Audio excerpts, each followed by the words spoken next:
start with Fabian, second row on the right. Yeah, Blake, this is a weird question to ask a guy who's throwing a no-hitter, but have you ever had an outing where you've been as locked in as you kind of were tonight? A no-hitter, yeah. You answered that. I mean, I feel like the whole postseason, I've been pretty locked in, pretty consistent. So different outings, but yeah, it was just, 8 innings, went deeper. But last 3, it felt really good, really locked in, consistent, similar. I think only 5 of your last 51 pitches were fastballs. Like, how much does that kind of speak to how good you felt about your changeup tonight? I think it's just understanding like what they were trying to do.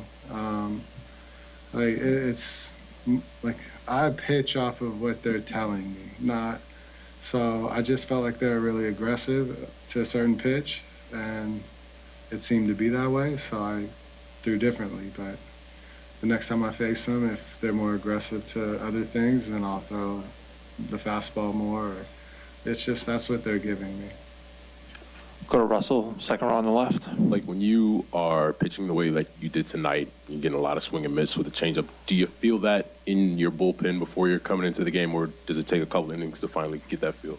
Yeah, I mean, coming into the game, I want all 4 pitches to feel good, to just have some kind of feel. They'll all come out. Like when I come out to the game, it'll be different. Like, okay, this is what I'm seeing. I'm going to go with more change-ups to this hitter, or more sliders, curve, whatever. But the whole goal is just feel confident that I can strike all 4, and then when I get out there, their approach will tell me what I'm going to do. Bill in the front.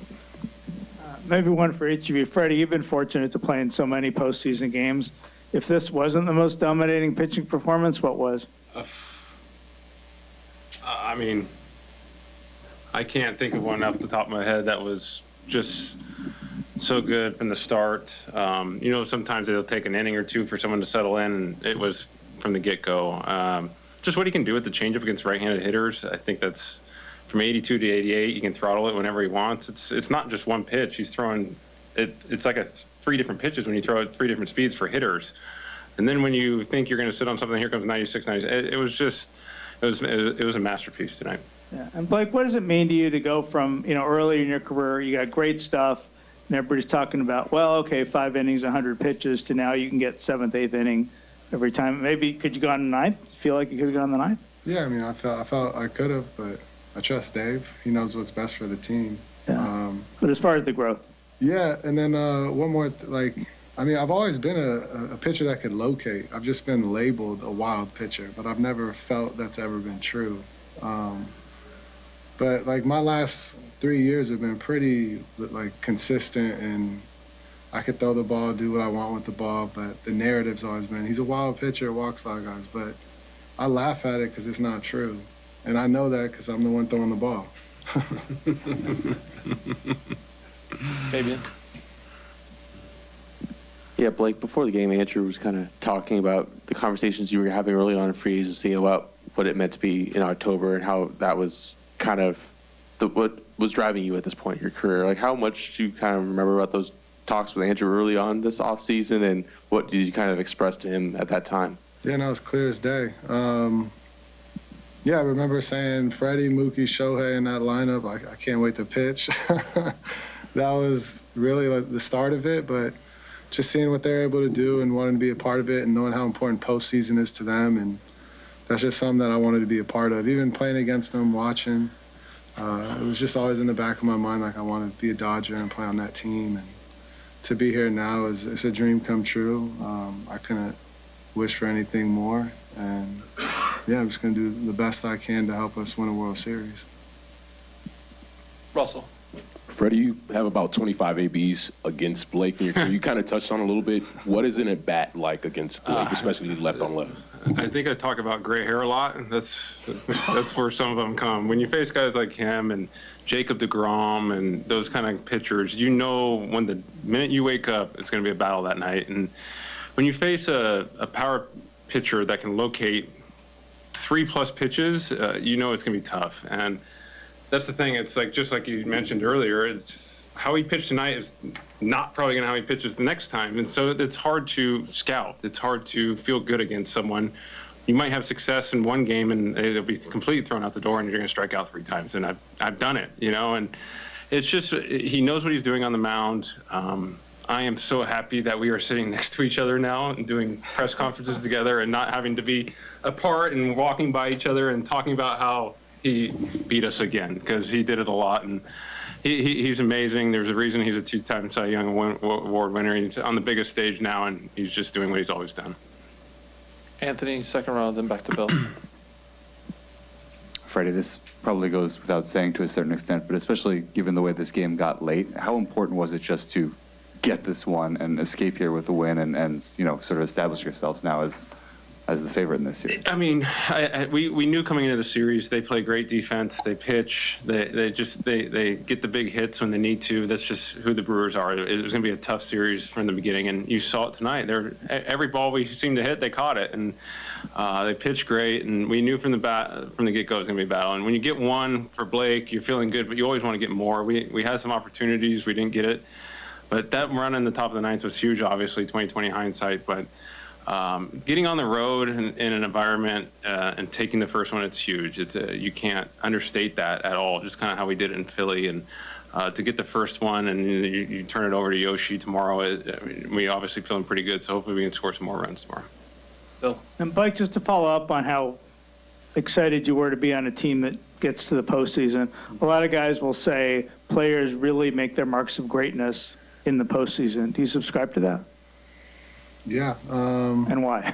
Well, yeah, I mean, it's just, it's every situation's a pressure situation. The deeper you go into the postseason, the more that doubt will creep in, or, he was good against this team, but not this. Like, there's always going to be someone to say, oh, there's always a way to find a flaw in something, and it'll be said. So postseason, if you dominate and you do great, no one can say anything. And that's probably the best feeling, is you get to prove yourself right, or you get to go out there and you fail, but at least you get to learn and grow and see, who you are and how do you get better from it.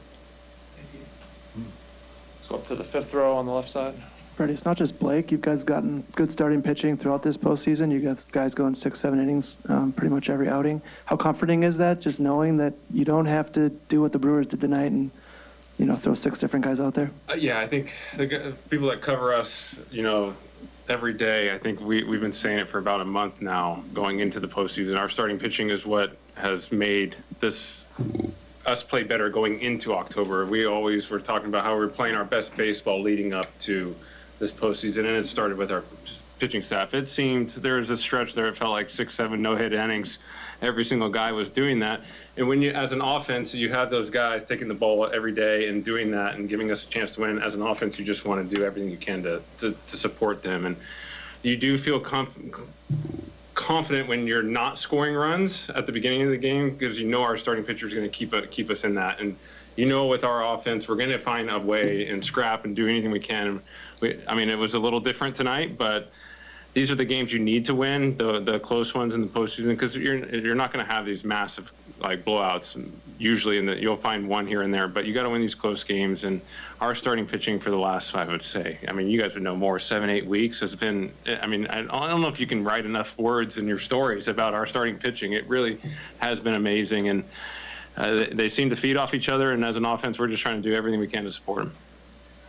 Let's go up by the cameras on the left side. Hey, Freddie, so Pat Murphy joked about the fact that you've been a Brewer killer for a while. He wishes you would oversleep tomorrow. I know that there's not much stock that you can take in who you play or where you play, because, it's not fully just about the ballpark, or it's usually just the moment and it changes. But what is it about, whether it be playing here or playing that team, that gets you up maybe a little more? Yeah, obviously I've played a long time and faced these guys a lot, and there is no rhyme or reason to it.